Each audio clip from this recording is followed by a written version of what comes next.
Born on the 9th of January 2022, Ghanaian singer and performer Mohammed Ismail Sharif was born in Konongo Zongo, his hometown in the Ashanti regions of Ghana. We're going to be talking about Black Sharif in this video, and this is still INFOGIST TV, and you're welcome to actually like, subscribe, and drop your comments at the end of this video. Now, in this video, we're going to be telling you about Black Sharif, his career, his early life, and probably the controversies and his relationship lifestyle. Like a lot of us, when Nigerians, do not even know he's actually been in a relationship before, but it's worthy to know that yes, he has been in one, but it didn't really end well. But let's not dive into the relationship first of all. Let's dive into who he really is. Now, he attended his basic education at the Konongo Zongo Islamic Basic School and completed his secondary education at the Kumasi Academy, where he picked up the interest in music and in dancing. He's always proven to be a legend because we were not really told he was born with the talent of singing, but we're told he picked up the interest. And that would be at the age of 10, he wasn't living with his parents any longer because he began living with extended family members. And at some point, due to his nomadic lifestyle, it exposed him to like multiple influences and different culture at that very stage. Still on, he went on and attended the University of Professional Studies, but he no longer attends there at the moment because he's currently studying at the University of Ghana. Black Sharif has a lot to talk about himself, and there's a lot of things to talk about him for, because at a very young age, he's actually beginning to kill it. He's actually beginning to make history even at 20. Somehow, a lot of people wish they were him. Now, focusing on his career, Black Sharif's massive breakthrough had been heralded since his release of his first sermon freestyle in May 2021. Now, as the voice of the youth, the viral video hits follow up by another song, which was called The Second Sermon, just 2 months later. That actually paved the way for him. Later on, he actually did a remix of The Second Sermon alongside the Burna Boy, the Giant of Africa. Now, concerning the awards and the people he has sang with, now, during the maiden edition of the Ghana Music 2021 Awards, he had already been making hits on the local scene and on the international scenes. So on that very award, he bagged 3 awards, which includes the Hip Hop Artist of the Year, the Hip Life Song of the Year, and the New Artist of the Year. In Nigeria, we call it the Next Rated Artist. Now, he also took home 4 converted awards at the 5th edition of the 3rd Music Awards, which took place in Ghana Grand area in the International Conference area. And he also performed at the finale of the 2021 MTN FA Cup final match between Accra Hearts of Oaks and Ashanti Gold SC. Now, for people he has actually had a timeout with, like in May 2022, Black Sharif, together with Stonebwoy, Amare, and Small God, they all met with Kendrick Lamar when he visited Ghana, and they held a private listening party in Accra for his new album, Mr. Morale and the Big Steppers. Now, in June 2022, Boomplay announced Black Sharif as the first Ghanaian artist to surpass 100 million streams on their platforms.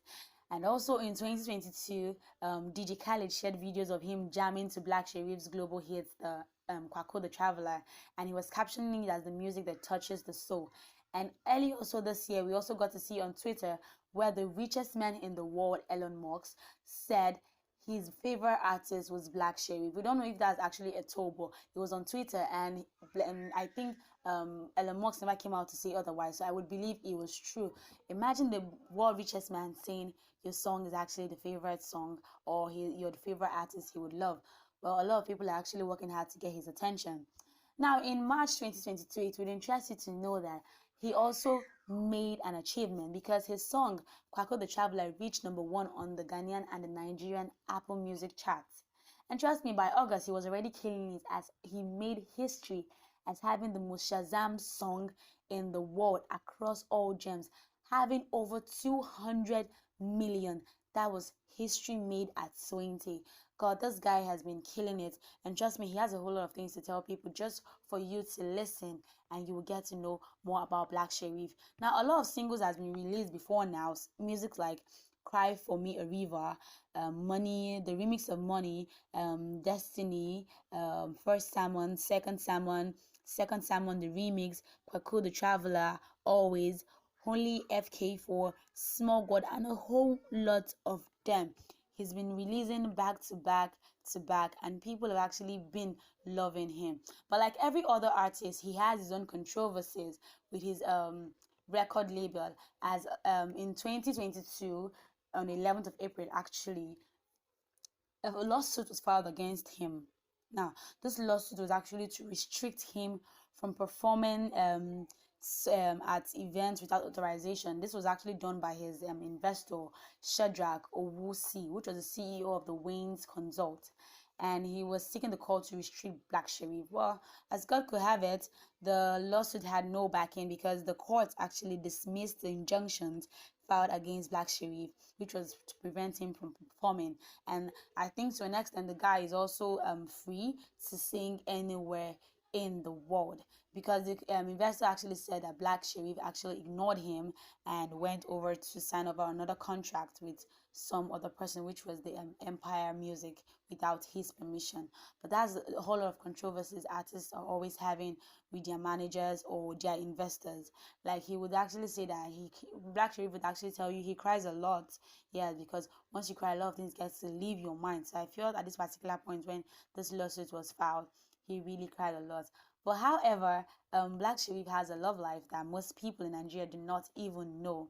Yes, the musician actually fell in love with a girl named Clementina Konandu, but she died 5 years ago, and this has been an unforgettable loss for the performer. It has been an emotional thing for him, and the girlfriend actually died at the age of 17. And according to Ghana Web, his current album, a particular song there, was dedicated to her. And she was also a former student of the Kumasi Academy Senior High School.